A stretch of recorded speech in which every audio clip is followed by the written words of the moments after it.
So, ano nang mangyayari sa ating future Senator Franz Castro?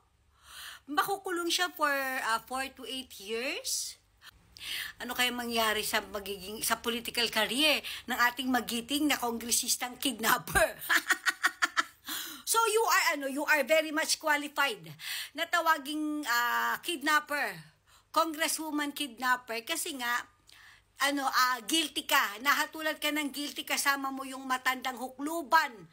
Ang tanda-tanda na walang hiya pa rin na si pangalan nitong gago na to, si Sator Ocampo. So good luck. May your soul rest in peace for the meantime. For the meantime nga kasi, di ba, magpapahinga kayo sa kulungan. So, yun lang naman ibig sabihin. May your soul rest in peace for the meantime while in jail. Alright? So, yun lang. Good luck. And, by the way, yung 20,000 na babayaran nyo per bata na kinidnap nyo, please don't forget to pay, okay? To send them money.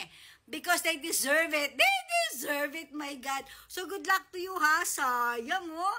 Ang laki pa naman ng laban sa senatorial election nito si Franz Castro. Agoy!